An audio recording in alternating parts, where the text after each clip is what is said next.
like this. We still have a good world for us when I'm here because my toes are already dug in. But let's say we're in just regular half guard. My foot is not stapled. Now I must get the staple, okay? And we're not going to talk about beating the knee shield yet. We're going to talk about just a perfect world for me being allowed chest to chest. We'll deal with the knees later, okay? So we got leg up with his leg split, right? Knees down, but I still have the staple, and then regular half guard. Those are 3 styles of half guard, and you can tell now which one I would prefer, the very first one. The next level would be the one where I have the staple. Now this is the least preferred because I have to now get the staple, right? So let's say that I have gotten this underhook. Something at all times, like I said, has to block the hip escape. If I'm a newbie, white belts do this all the time. We're holding on, even with my knees like this. If you take your right hand, push my hip. Your right hand, yeah, get your guard. Yeah, keep going, keep going. Like, he's gonna get his guard if I turn on, just lose your guard. Yeah, that's what's gonna happen to you. Right? So something, like I said, has to stop his hip escape. Something has to stop this.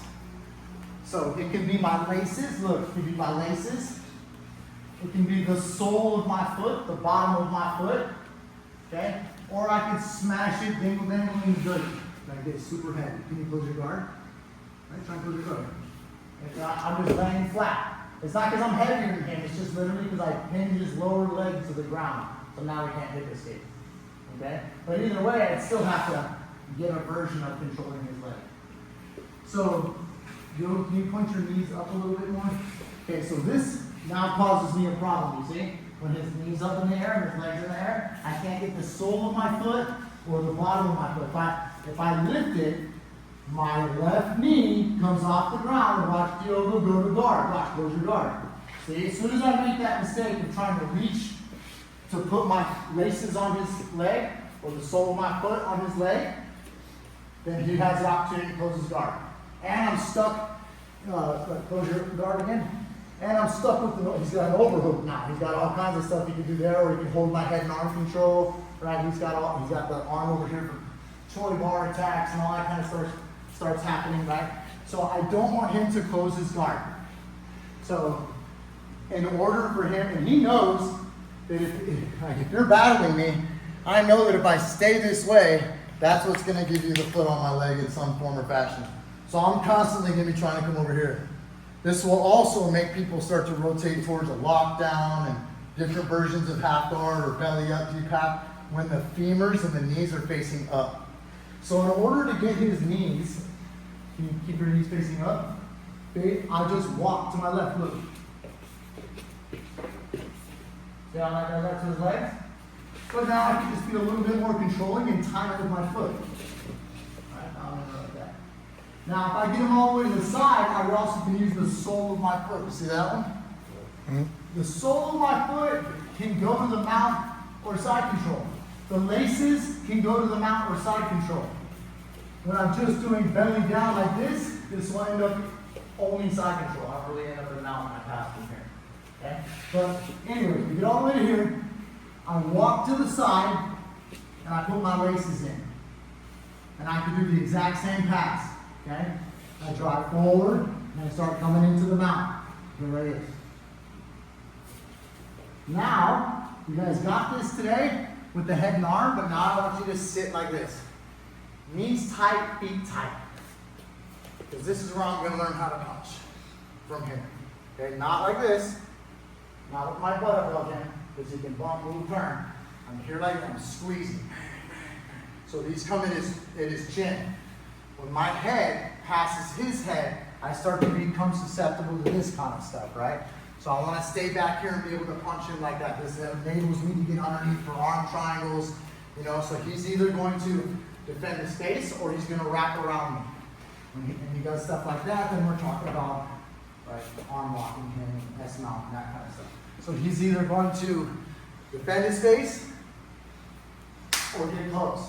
Okay? Yes, he could turn over and get his back, but he'll defend his face usually to do that and turn over. When we're just talking about him staying mounted this instance. It's just him staying mounted, not getting his back to it. Okay, so I'm regular half guard. I've got my head and arm control. I'll walk him over, and I can get my laces in. Now he can't hip escape and get his closed guard, right? I have something checking his guard recovery, right? And then I'm able to pass through to the mount.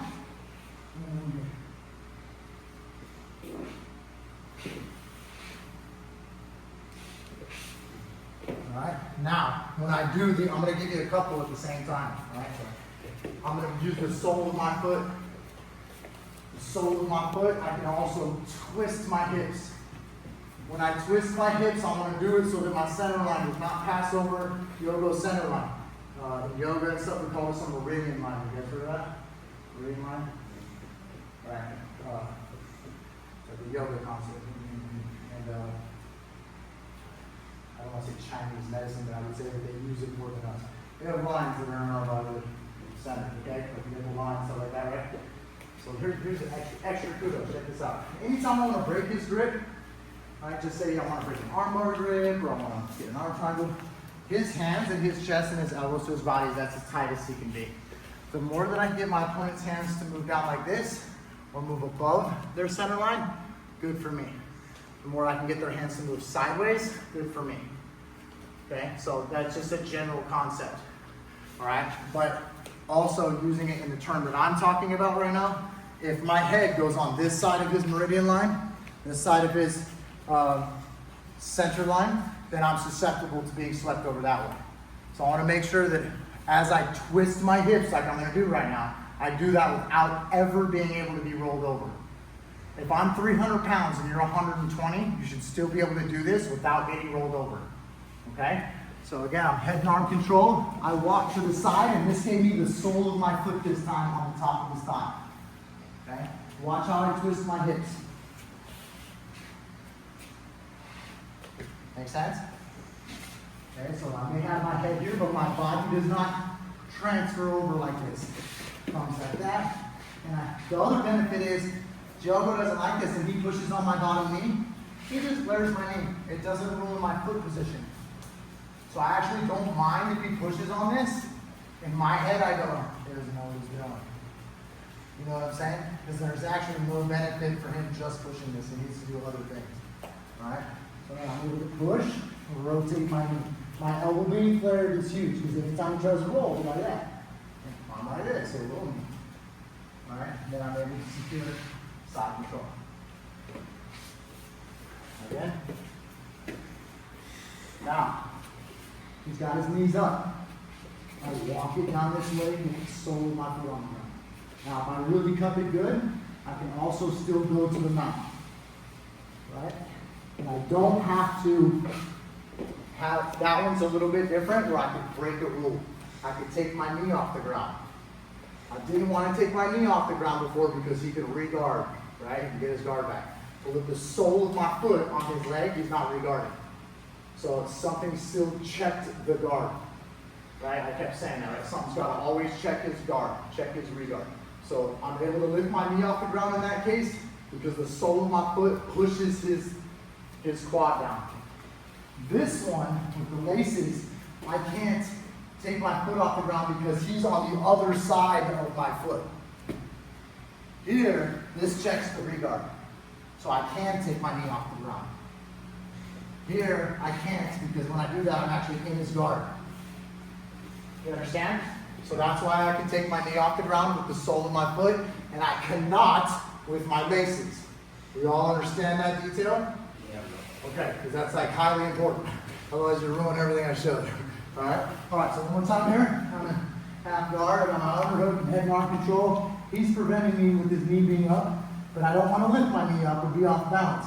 As soon as I lift my knee up, I'm also like off balance. Yeah. So I'm just going to go dingle, dangle down, walk my knees this way, sole of my foot here.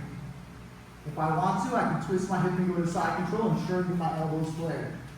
Okay? Otherwise, I can push into mount, right? Or you can go to side control. Good to go? You need to see it again. You understand that? All right. Ready, set. Try to go to side control.